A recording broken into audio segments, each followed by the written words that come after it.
Assalamualaikum warahmatullahi wabarakatuh. Gimana anak-anakku kabarnya? Semoga kita selalu dalam lindungan Allah Subhanahu wa taala. Oke, kita melanjutkan lagi materi dari Pak Khalid kemarin, yaitu fungsi kemasan. Sekarang kita akan melanjutkan lagi materinya masih tentang kemasan ya. Sekarang kita akan menjelaskan tentang jenis-jenis kemasan dan macam-macam kemasan. Ada berapa sih jenis-jenis kemasan itu? Nah, ini berdasarkan struktur isi. Kemasan dibagi menjadi 3 jenis, yaitu kemasan primer adalah bahan kemas langsung mewadahi bahan pangan. Contohnya kaleng, susu, botol, minuman, dan lain-lain. Sedangkan kemasan sekunder, kemasan yang fungsi utamanya melindungi kelompok kemasan lainnya. Seperti misalnya kotak karton untuk wadah kaleng susu, kotak kayu untuk wadah buah-buahan yang dibungkus, dan sebagainya. Yang ketiga adalah kemasan tersier dan kuarter, yaitu kemasan yang diperlukan untuk menyimpan pengiriman atau identifikasi. Kemasan tersier umumnya digunakan sebagai pelindung selama pengangkutan. Sedangkan berdasarkan frekuensi pemakaian, kemasan menjadi 3 jenis, yaitu kemasan sekali pakai, yaitu kemasan yang langsung dibuang setelah 1 kali pakai, contohnya bungkus plastik, bungkus permen, bungkus daun, karton dus, makanan kaleng. Dan kemasan yang dipakai berulang, yaitu kemasan jenis ini umumnya tidak dibuang oleh konsumen, akan tetapi dikembalikan lagi pada agen penjual untuk kemudian dimanfaatkan ulang oleh pabrik, contohnya botol minuman dan botol kecap. Kemasan yang tidak dibuang, kemasan ini biasanya digunakan untuk kepentingan lain di rumah konsumen setelah dipakai, contohnya kaleng biskuit, kaleng susu, dan berbagai jenis botol.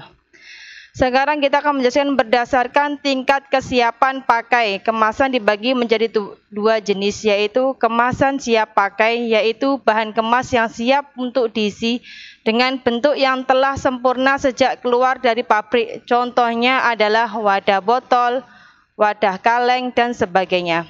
Kemasan siap dirakit, yaitu kemasan yang masih memerlukan tahap perakitan sebelum pengisian. Misalnya kaleng dalam bentuk lempengan dan silinder, fleksibel, wadah yang terbuat dari kertas foil atau plastik.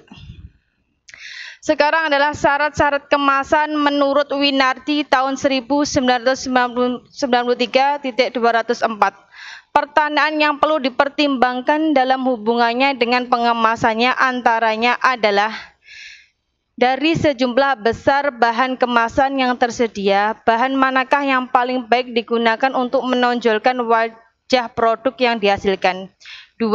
Warna, desain, bentuk, serta ukuran-ukuran kemasan yang harus digunakan. 3. Rancangan sebuah kemasan yang dapat mempermudah penggunaan produk oleh konsumennya. 4. Apakah dapat dirancang sebuah kemasan dilihat dari fungsi sehingga kemasan itu dipakai untuk tujuan lain setelah barang yang ada dalam kemasan itu habis dikonsumsi.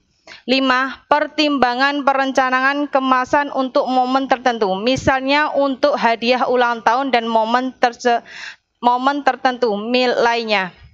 Dalam bahan kemasan yang digunakan untuk membuat kemasan akan sangat berpengaruh terhadap desain dan bentuk kemasan yang akan dibuat, sekaligus berpengaruh terhadap kemasan produk yang dikemas. Misalnya suatu produk yang berupa cairan tidak akan aman atau dapat dikemas dalam bentuk kertas. Produk-produk yang tidak tahan terhadap sinar ultraviolet tidak akan baik-baik bila dikemas dalam plastik atau kaca transparan.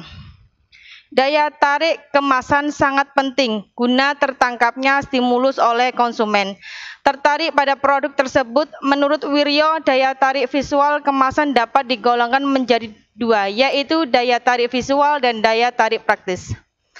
Apa sih daya tarik visual itu? Mengacu pada penampilan kemasan atau label suatu produk, mencakup warna, bentuk, merek, ilustrasi, teks, dan tata letak. Sedangkan daya tarik praktis merupakan efektivitas efisien suatu kemasan yang ditujukan kepada konsumen maupun distributor atau pengecer. Daya tarik kemasan menurut Wirya, kemasan yang menjamin dapat melindungi produk, kemasan yang mudah untuk dibuka dan ditutup kembali untuk disimpan, kemasan dengan porsi yang sesuai, kemasan yang dapat digunakan kembali, kemasan yang mudah dibawa, dipegang, dan dijinjing, kemasan yang memudahkan pemakaian dalam menghabiskan dan mengisinya kembali. Etika kemasan dalam menentukan kebijakan dalam pengemasan suatu produk, produsen hendaknya memperhatikan etika pemasaran. Menurut MC Carty, yaitu dengan membuat kemasan dapat dipertanggungjawabkan secara sosial. Misalnya dengan membuat kemasan yang dapat didaur ulang atau kemasan yang dapat dipakai kembali sehingga tidak merusak lingkungan. Di samping itu, produsen dalam kemasannya harus mencantumkan tanggal kadaluarsa produk tersebut agar konsumen tidak dirugikan oleh barang-barang yang tidak ia perlukan dan berbahaya bagi merek, dan perlu juga dicantumkan tentang informasi harga barang tersebut pada konsumen produk tersebut. Oke, sekian materi tentang fungsi-fungsi kemasan. Untuk hari ini tidak ada tugas dan sebentar lagi kita akan melakukan PAS, yaitu penilaian semester.